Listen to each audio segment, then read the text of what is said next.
안녕하세요. 준 교수입니다. 오늘도 경찰에 대한 질문 내용이 있어서 답변 드리고자 카메라를 켜봤습니다. 캠캔님께서 주신 질문인데요.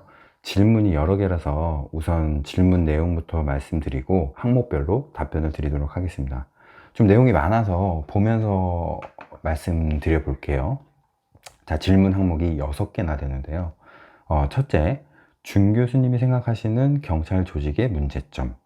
둘째, 경찰 조직의 분위기, 가로 열고 동료, 선배들의 짬질, 유무 등.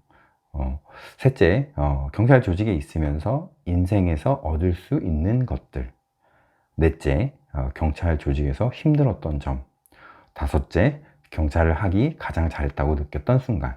마지막, 경찰을 퇴사하는 사람이 많은지. 질문 내용만 봐도 이분은 경찰에 대해 관심이 참 많으신 것 같아요. 개인적으로 이 수험생이나 직업으로서 경찰관을 고려하고 계신 분이 아닐까 싶네요.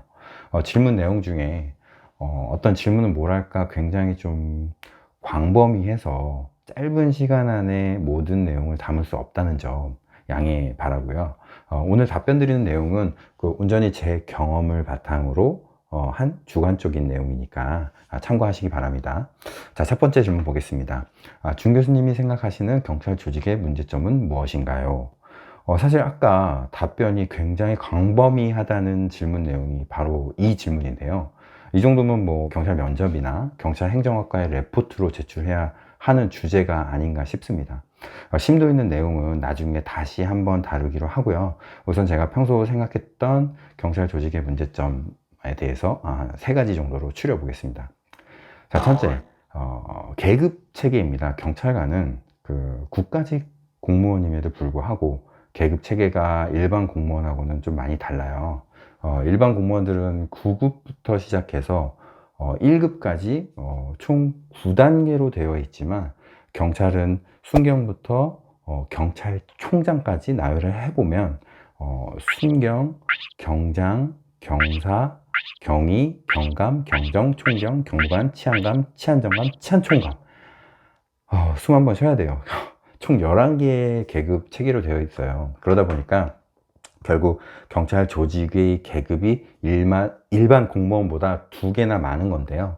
이 부분이 일반 행정직 공무원들과 다르기 때문에 기본급 책정이나 퇴직금 부분에서 손해를 보게 되어 있어요. 그래서 게다가 이제 경찰총장은 장관이라고 하죠. 뭐 국토부 장관, 행정안전부 장관 이런 것처럼 그런 장관급 인사가 아니기 때문에 행안부라고 하죠.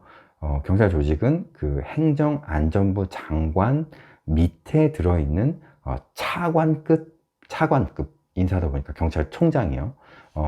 인사다 보니까 뭐 검찰이라든가 다른 기관들의 뭐 이런 파워 게임이라고 하죠. 그런 게임에서 밀릴 수밖에 없는 구조로 되어 있습니다. 이런 이유는 과거 군사정권 시절 만들어 놓은 계급 체계가 아직까지 바뀌지 않고 이렇게 이어져 온 것으로 보입니다. 두 번째, 경찰하면 빼놓을 수가 없죠. 뭐 수사권입니다. 이 부분에 대해서는 정말 할 말이 많기는 하지만 결론부터 말씀드리면 경찰은 형사소송법상 수사권을 가지고 있지 않다는 것입니다. 경찰이 형사하면 수사하는 거 당연한 거 아닌가요? 라고 얘기할 수 있지만 이게 무슨 말이냐, 경찰이 수사권이 없다는 게 무슨 소리냐고 하겠지만 우리나라 형사소송법에는 기소 독점주의라는 것이 있기 때문에 그 내용이 뭐냐면 검사만이 영장을 청구할 수 있는 권리를 가지고 있어요. 그러니까 이 내용이 게다가 이제 헌법에 명시가 돼 있어요. 그래서 경찰은 범인을 체포하고 구속시키려면 무조건 검사에게 영장을 신청해서 받아야 하고 수사 결과에 대해서 기소 의견을 기소를 하는 것이 아니라 기소 의견을 붙여가지고 무조건 검찰로 송치를 해야 되는 거예요. 그러니까 결국 수사를 종결할 수 있는 권한은 검사만이 가지고 있다는 뜻이죠.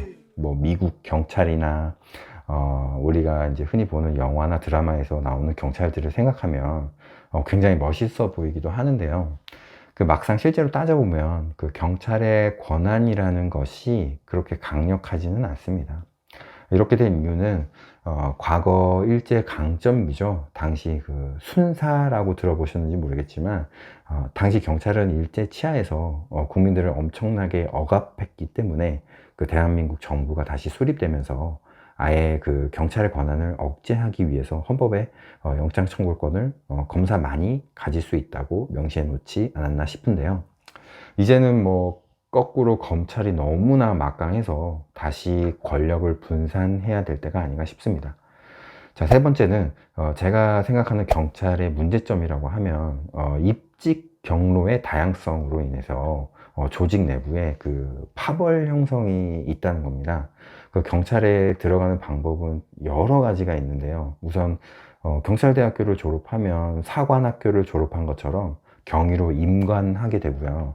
그 다음 일반 공채인 순경 출신, 그 다음에 경찰행정학과나 뭐 정보, 보안, 뭐 외사 이런 것처럼 그 고학력의 인원을 경장이나 경사로 채용하는 형태가 있고요. 뭐 또 이제 변호사 시험이나 뭐 행정고시 이런 국가고시를 패스하면 경정급으로 들어오는 형태, 그 이외에도 다양한 특별 채용의 형태로 입직 루트가 있기 때문에 조직 내부에서 단합이라는 게 잘 되지가 않습니다.